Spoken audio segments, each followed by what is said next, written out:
Hello, friends. Today we're going to read a story called The Day You Begin by Jacqueline Woodson. And I want you to think about what makes you unique and special.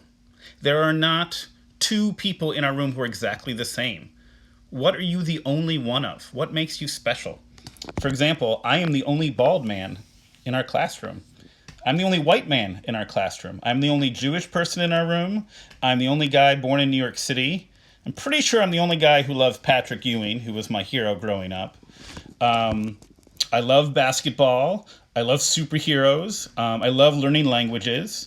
I'm pretty sure I'm the only one who has learned to speak English and Spanish and Chinese and Japanese. I know many people in our classroom speak many different languages, but I've lived in Japan and Taiwan and here in America. And those are things that have all shaped my experience. So think about what makes you you and what makes you different. Are you the only one with 8 brothers and sisters? Are you the only one who's really good at basketball? Are you the only one who's a really good cook? What makes you special? Please think about that as you listen to this story.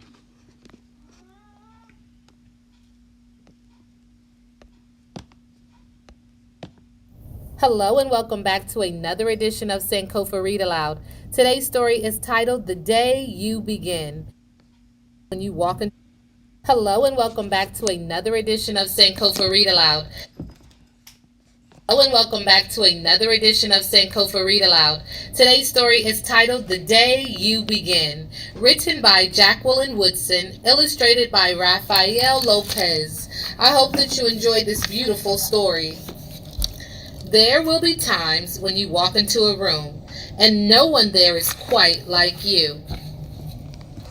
Maybe it will be your skin, your clothes, or the curl of your hair. There will be times when no one understands the way words curl from your mouth, the beautiful language of the country you left behind. My name is Rigoberto. We just moved here from Venezuela. And because they don't understand, the classroom will fill with laughter until the teacher quiets everyone. Rigoberto from Venezuela, your teacher says so soft and beautifully that your name and homeland sound like flowers blooming, the first bright notes of a song. There will be times when the words don't come.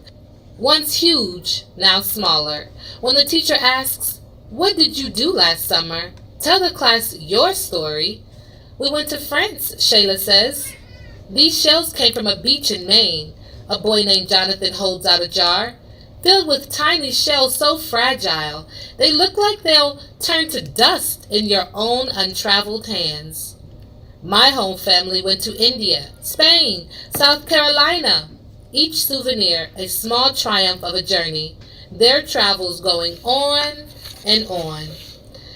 And as you stand in front of that room, you can only remember how the heat waved as it lifted off the curb, and your days spent at home caring for your little sister, who made you laugh out loud and hugged you hard at nap time. You can only remember the books you kept on reading long after she had fallen to sleep. And in that room, where no one else is quite like you, you'll look down at your own empty hands and wonder, what good is this, when other students were flying and sailing and going somewhere? There will be times when the lunch your mother packed for you is too strange or too unfamiliar for others to love as you do. When even your own friend Nadia will wrinkle her nose and say, "What's in there anyway?" And you'll wonder how she doesn't see the rice beneath the meat and kimchi. You'll wonder why she doesn't remember that rice is the most popular food in the world. There will be times when the climbing bars are too high, the run is too fast and far, the game isn't one you can ever really play. "I don't want him on our team." You can watch. Maybe you can have a turn later. There will be times when the world feels like a place that you're standing all the way outside of.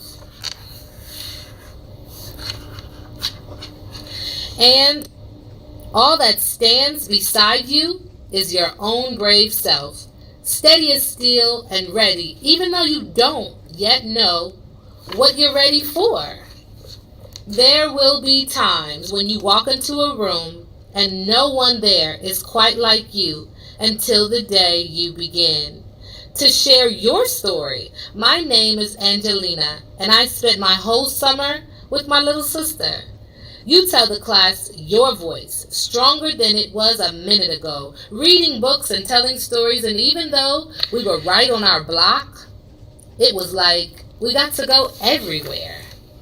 Your name is like my sister's, Rigoberto says, and her name is Angelina too. And all at once in the room, where no one else is quite like you, the world opens itself up a little wider to make some space for you. This is the day you begin to find the places inside your laughter and your lunches, your books, your travel, and your stories, where every new friend has something a little like you, and something else so fabulously not quite like you at all.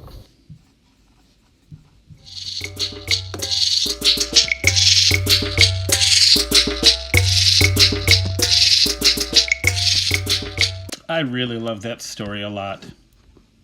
So why did I choose this book? I want you to know that rice is the most popular food in the world. I love that line. Yes, everyone should love rice. I do.